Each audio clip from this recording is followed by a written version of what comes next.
The new channel.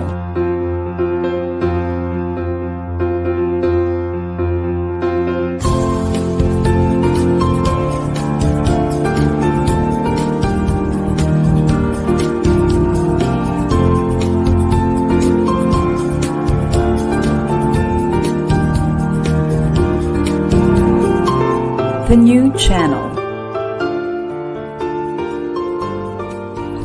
Hashtag TNCNow.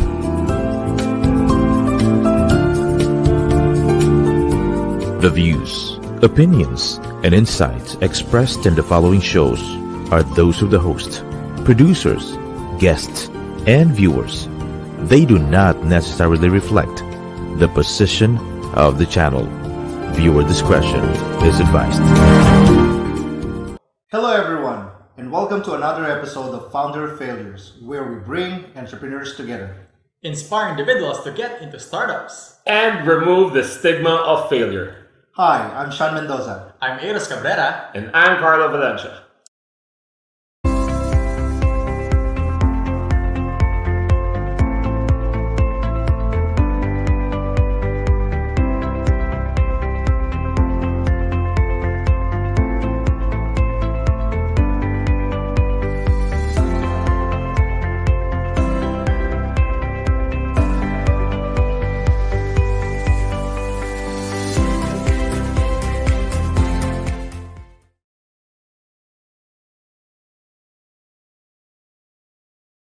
And for this episode, we'll get to know the story of our guest, from crowns to confections. We have here Miss Steph Malibiran. Hi, welcome. My name is Steph Malibiran. I am the executive chef of Cafe Stefania. Welcome to our cafe and resort. Alright, thank you for having us. Thank you. Always a pleasure. Actually, kanina, pagdating namin dito, we were supposed to shoot already. Yes. Pero, ang daming tao. It was Yeah. jam-packed kahit maulan. I heard. Congratulations.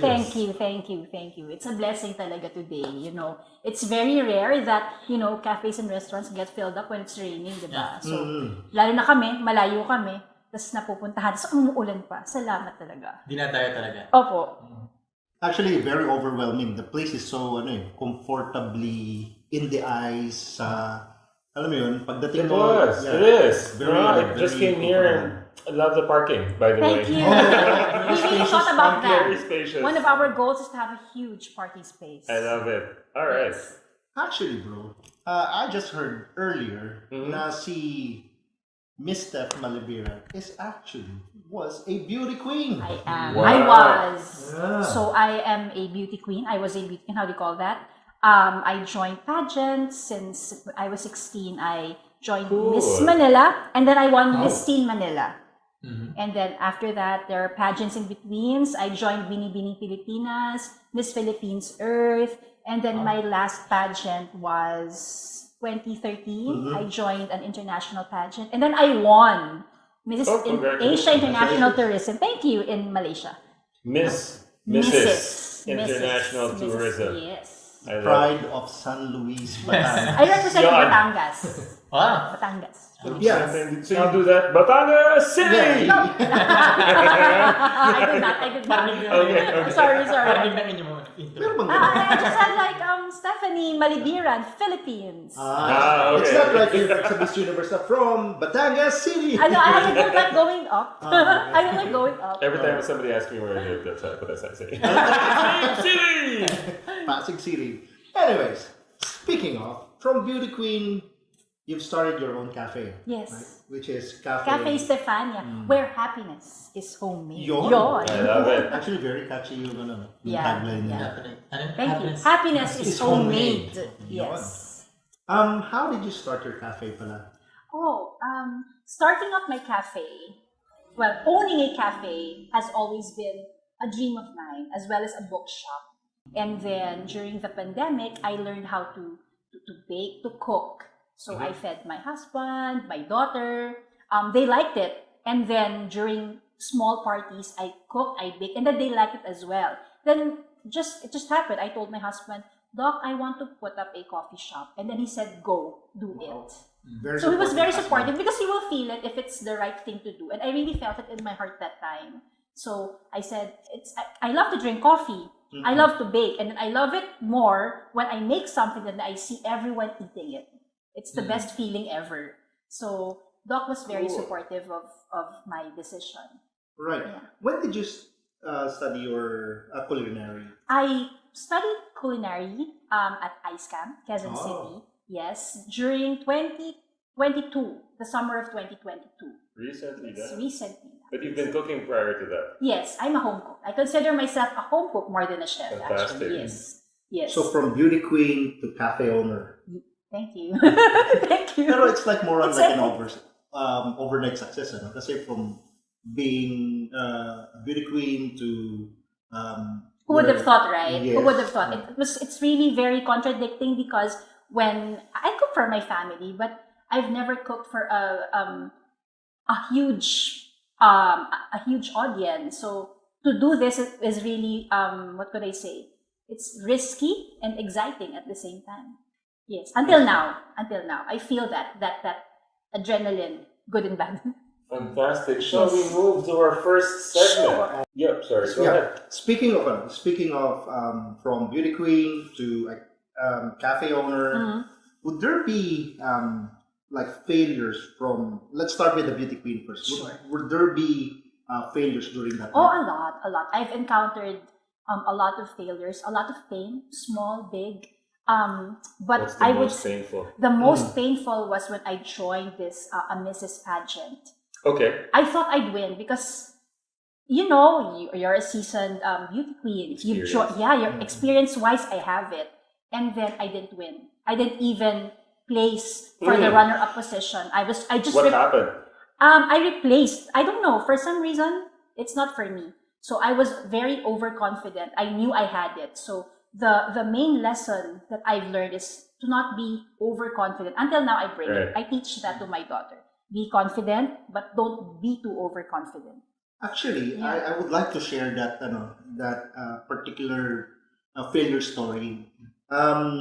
Most of the people didn't know actually. During my time, I think it was 1997. I also joined Pageant din. Ginoong Batangas. Ay, wow! Really? Yeah. I didn't know that. Wala si Chula. I see it. I see Kita it. naman, kita naman. I feel I'm in the presence of beautiful people. So I'm beautiful too. Unfortunately, so I won this competition. Yeah, Wow. Ginoong Batangas 1997. I-google ko I am yan. searching here. That's what I was gonna I'm do. not too sure if Oh, inabot pa ni Google yung 1997. ayaw nga. But anyways, when I joined also a school competition, Yes. I would not mention that university. Medyo ganun din yung feeling ko. I feel that I have the experience, I have the confidence, and then hindi man lang ako napasama. Diba? It hurts. It hurts talaga. And then, so it's a wake-up call. It was a wake-up call for me. Really don't be too overconfident. So guys, remember, it's okay to be confident but not too overconfident. Yun. Don't be overconfident, Yeah. but you can be confidently beautiful Now, speaking of with a heart. with the heart. Now, speaking of failures, Yes. from Beauty Queen, of course, we were able to discuss that already. Now, as a business owner, Yeah. alam ko may mga Marami. failure stories. Marami. What would it be? During construction, before putting up the business, my husband and I have encountered a lot of mishaps, worries. Oo. Syempre, we have that financial aspect. I think all businessmen naman encountered that one. We have the the scouting, sourcing of employees. We want to find. Our first thought was to get the best ones, Yeah. to find the most talented and the skillful ones. But no. So I realized that you have to find the best ones, not necessarily the smartest, but the people who will really be The loyal right to ones, you. yeah. The I best think fit. loyalty is very important. Oh, yes, of course. Yes. So aside from that, so I've had my share of employees until now who have, should I say, they resigned. And during every resignation really broke my heart. It hurt me, of course, because I'm very motherly, of course, right? So how I nurture my child, my daughter, is the same thing how I love my staff. So when one leaves, it's like a piece of my heart is there. Because I've invested my time, I've invested what else? Yung mga tinuturo ko, yes. you know, the little things, right? So, it's hard. The time, commitment. Yes, the all commitment, efforts. yes. So, when they say na, last day na lang ganun, talaga? Parang, nakasmile lang ako, but deep inside, aray. Ang sakit nun. Parang ganun. I think most of us, especially the businessmen, actually share the same thing. Yung when the employees actually resign, you feel like. But I think I'm not good enough. Exactly. Yeah. Well, the good employees that resign. That's how I feel. Yeah. Kasi There are bad hires that when they resign, you okay lang kung bad, pero good talaga. Good thing. But the majority ones, the good ones talaga, they're really painful. But really they're reasonable naman why they left. So you have to be supportive. You don't want naman to hinder their growth, diba? But still, andun yung support mo, pero masakit na din. Of course, definitely. Especially kapag it's very also rare to see employers with the heart para sa mga employees nila. Yeah, I think that's how could I say it? My mom tells me yun yung aking a blessing and a curse because I really invest my feelings to people. Well, speaking of the painful parts of hiring people, putting up the cafe, how did you overcome your emotional challenges during that time?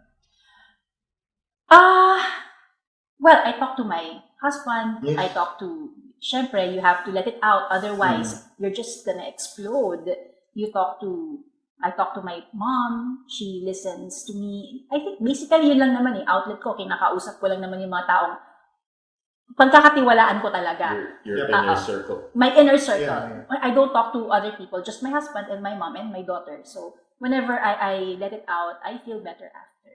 Right. So, and then you have to learn how to let go. Ganun talaga siya. The more you do this, you constrict, the more nalalabas talaga siya. Exactly. Yeah. It's very And you see, I always believe in the saying that everything happens for a reason. So, very true. Yun. So you may not see it now, but you will see it eventually. Kaya pala, parang gaganon ka. Yun. But actually, I want to ask this again. I asked this last, our first episode. Yeah. What's your take on the customer is always right? Oh my gosh. How could I say this? I think I don't fully agree with it because, well, speaking as for example, I'm a customer, right? If the staff is good to me, I will return it too. Right. But if the staff is kind of rude, of course, I'll have to call the attention of the manager or whoever is inside. So the customer may not be always right. They are not always right, but they are entitled to their own opinion. Right. Yun. Of course. But for me as a cafe owner, I always tell my staff to try to be mellow, and if you can, hold your emotions, because of course customers will assert themselves. They will assert themselves. So the best thing to do is just keep quiet and just smile. I guess. Smile. Was there a specific scenario in your mind na naalala mo? Madami, but I'm not gonna say it on air. Oo, marami. But from those, matututo ka naman. You will learn how to deal with, ganito pala to.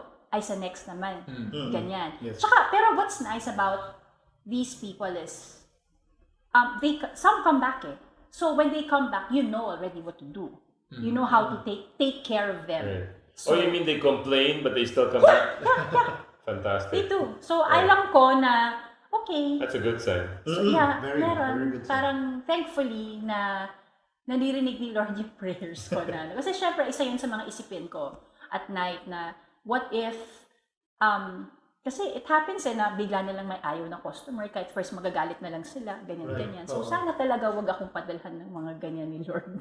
Challenges. Actually, sa service industry, it's actually always a problem, yung customers. But you know what? What I tell also my staff is, kung paano kayo gustong, how you want to be served, Right. you give that service. Exactly. So basically, that's why my tagline is where happiness is homemade. It's not just on the food, but it's also service-wise. Because, for example, you dine at my home, I'll give you the best service. Right. Right. It's homemade, it's motherly. It's the love and the passion is there. So every smile, when I smile at you sa cafe or here in your, it's genuine. So I guess people will see right through you. Exactly. But I'm very sure that they're doing the right things. Kasi yung customers nila, even if they complain, they still come back. They still come back. Yeah.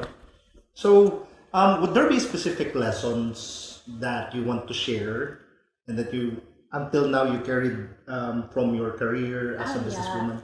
So, again, don't be too overconfident. Yes. Number 2, ano ba? Be nice to your employees. Because I was an employee once. So, before getting married, I was a medical technologist. And I love it when I get affirmations from my boss. So, that's what I do. I affirm my staff. If they did something right, I say na, oh, job well done. But if I get mad, I'm not gonna get mad in front of all the people because that's hurtful. So you have to be nice to your staff. Kung paano rin ako sa anak ko, ganun din sa kanila dapat. Right. Yon. Ano pa ba? Yun lang naman eh. It's more of like, I won't get into the technical side because if we do, mahaba yun. Yeah. But that's the thing na just be nice. Be nice lang talaga. Be nice, be polite. Right. Be nice goes a long way. Yes. I think Hindi mo na alam eh. Hindi mo na alam Oo. naging mabait ka lang ng isang araw na yun. Oo. Tandayan ng tao yun. Tama. Tapos in years time, tanda ko ginawa mo sa akin. Tsaka iba, yung may-ari, nandito. Parang, it's also nice. Okay, also, for I think, my husband and I, kasi we're very hands-on. So, I guess, it's really very helpful na nandito kami. Kasi we really see everything. Both internal, external, so really hands-on. And, hindi kami yung pakitang tao, yung because of clout, no. Okay. So, we're really doing this because we love it. We love the resort. We love our cafe. So, everything that comes with it, talagang buhos na buhos talaga kaming dalawa. Yeah, I think actually I agree with yung sinabi kanina ni Carlo, yung when you take care of your employees. Yeah. Your employees take care of your customers. Yes. So, Fantastic. Yeah. Transitioning, ito kasi when you've been doing something for a long time, which is pageantry and being a beauty queen, ibang mindset siya in handling a business. Sobra. Ano yung mga na-overcome mong... Alayo, di ba? Ang layo eh. Okay. Ganun pala dapat. Parallel ba? Okay. Ano yung mga kwentong specific mindset shifts na binago mo na ito sa pageantry, ito as a mother, and bawal pala yung i-apply sa business? Sa pageantry kasi you always have to look your very best even though you're what you call this, yung sobrang ayos ka palagi. Perfection. Yeah. And then I realized in being a mother, don't put that. Because of course, wag. But I always tell my daughter na I don't want you to be perfect, but I want you to learn I want you to learn what's really the best for you. And same then I think with the cafe, I don't want it to be perfect. But I want it to have this feeling of when you sa food, once you taste it, you will taste the love, you know. You will taste it na it's Pinag-isipan talaga. Oo, yung parang ganun. So I guess I will say it's perfectly imperfect. If that makes sense. So parang ganun. pero minsan may sinasabi sila, the customers actually even sa household na when you put heart in it, You will taste diba? it. You will taste it. You will see it. I always love going to, I call it owner, I'm sure there's somebody else coined it, but owner-operated restaurants. You always, or resorts, you'll always notice the difference. Check nyo, ako, number one, the thing that I always look at when I go to cafes and restaurants is the restroom. If the restrooms are clean, ibig sabihin sobrang hands-on yung may-ari. Yeah, like, reminded me of this cafe, Mary Grace. Oh, Peg. I love that so much. Right, so that's an inspiration. I like Mary actually. Grace, yeah. Right, you come into the toilet. It's air conditioned, right? Then there's all these, frou-frou, and it nicely tells you, don't sprinkle too far. Stand too close, that they really cared for it. Yeah. So, Mary Grace, you're up next. Yeah. We'll talk. Sama ako. All right. Yung day mom na yung day nyo ng Kuala Lumpur, which is your biggest pageant, and yung day nyo ng grand opening ng Ka-Festipania, ano yung feeling or ano yung mas nakakatakot dun sa dalawang yun? Since it's your first time here. Yes. The day that I was crowned Mrs. Asia International, I really couldn't believe it. Kasi syempre, you've had so many failures na you didn't win. So, inisip ko, you're not good enough. Parang mananalo kaya ako. Same with the cafe. Parang kaya ko kaya to. Can I do this? Because I'm just a home cook. I'm just a mom. I'm just a housewife. I haven't done anything professional in a long time. So, will I be able to accomplish it? So, I remember the day I won Mrs. Asia and the day the cafe, I cried. Literally, I was looking at the video because we had this audiovisual presentation during our grand opening. Literally, tears were falling. And I remember the day I was crying as well. So, same feeling. The emotions were really it's the best feeling ever. Right. It's the best feeling ever. So same thing when I gave birth to my daughter. Same, yun, yung magkaka-level sila no. Okay. Oo. Major achievement. Yes. Achievement. Pare-parehas sila ng level. I love it. Was that the last time you cried? Well, when I'm tired, I cry. It's true, when I'm physically tired, I let it out. Because you have to otherwise, it's going to consume you and you don't want to be consumed. Kasi you will explode, diba? Was the last time because of business? Yes. Yes. Because what I encounter, syempre, it's not easy to become a mother, especially now that my daughter is a teenager. So, of course, I want to be there with her 101% because I always tell her, you're first. So, it's hard to juggle her. It's hard to juggle the household. And then, syempre, yung personal life ko din with my husband, din sa family din, and then yung cafe. So, pag pagod ka na, bumibigay talaga yung mind ko, I cry. Yeah. They don't see me cry, but I cry before I sleep. I cry in the shower. And it's good after that. Yep. It makes me feel better. It's a relief cry? Yeah. It's a relief cry. And I also cry when I'm happy. Like, for example, I hit this certain target. Wow! Iyak ako, thank you, Lord. Parang ganyan. Is that a personal hack or a stress relief or a mental health hack? A mental health hack. So you have to really release it. Is that something that you learned? I've learned over the years. Yes. Yes. Carrying over business. Yes. I'm a very, my mom said I'm a transparent person. Yeah, so you can see right through me, really. It's a curse and a blessing.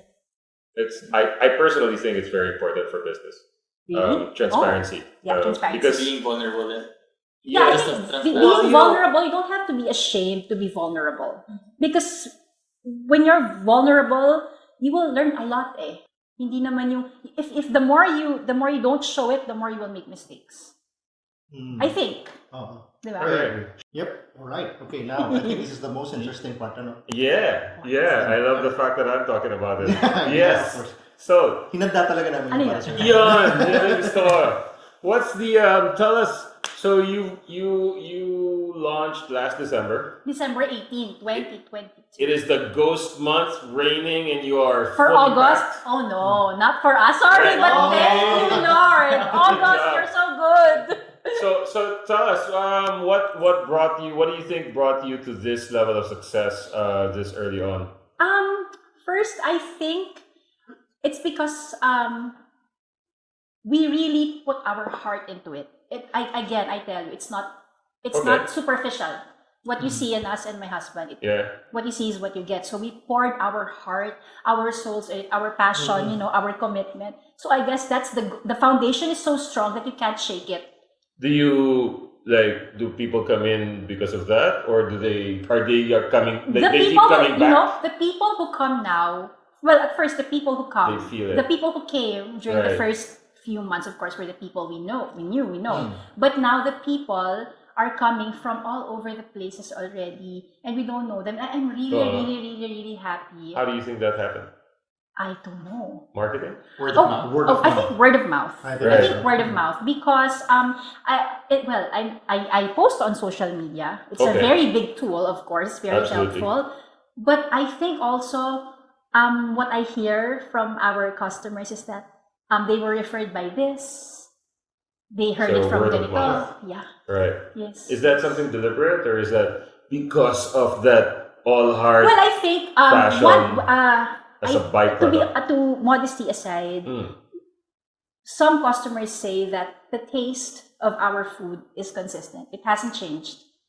Right. And I'm happy about that Fantastic. because you know, it's very difficult to sustain. Sobra. Sustainability is Consistency very and difficult, diba? So I'm happy because since day one that we launched until to this day, iisa ang lasa ng pagkain namin. So binabalik-balikan. Binabalik-balikan. And That's a very good thing. right. Yeah. So that's what you mean by pouring your heart into it. The Yes, food's because so it's good, so they hard feel it. to, you know, even for the state of al dente of the pasta, it's hard, ah. Yeah. Mahirap yun na a week lahat pare-parehas ganun yung pagka-al dente ng pasta mo. Do you have any, so, you know, for people, not necessarily how to keep things al dente, but, you know, individuals who want to, so this show is all about encouraging founders and people to start their own business, despite the challenges, despite whatever they don't have or might have. What is your advice for people and individuals that Who want to start up their own business? Yes. To people, or whether young or old, who want to start up their own business, as long as you feel it in your heart, go for it. If you have this small voice in your head that says, you can do it, you can do it, you can do it, believe in that, hold on to that. And for as long as you have the passion, the determination, and the love, and the support of your family, it will, you know, it will really flourish. So keep pushing. Yeah, keep pushing. Keep pushing and lean on your family. And don't aim for perfection. I love it. Don't aim for perfection. All right. So thank you very much. Thank you. so I'm much. so That is happy. all the That's time a very we have. good, actually, that's a very good Salamat. conversation. Salamat. Very good. Thank you so much. So, Steph, would you like to invite your avid customers and the new customers? Hi again to Batangas, Manila, the universe. Yeah. To the universe. Please visit Cafe Stefania and the Malibiran Farm and Resort. We are located at San Luis, Batangas. We are on Waze and in Google Maps. So please visit again Cafe Stefania, where happiness is homemade. Yes. Thank Thank you so much, Miss Steph. And now we have known the story ni Miss Steph from ground to Confections. Tama ba? Tama. And now, nalaman natin yung failures niya from being a beauty queen and kung paano niya na-overcome. And now, kung anong nangyayari niya sa Cafe Stefania, which is very nice. Thank you so much. Thank you, Steph. Thank you. And unfortunately, sa kagaya ng unang episode natin, the talk is very short, but it was a Pero very sarap ng fruitful kwentuhan discussion. natin. Thank you. So, ladies and gentlemen, this has been the episode of Founder Failures. Watch out for our coming episodes only here at the new channel. And don't forget, get inspired. Don't fear failures and join the Startup Batangas community. This has been Founders Failures!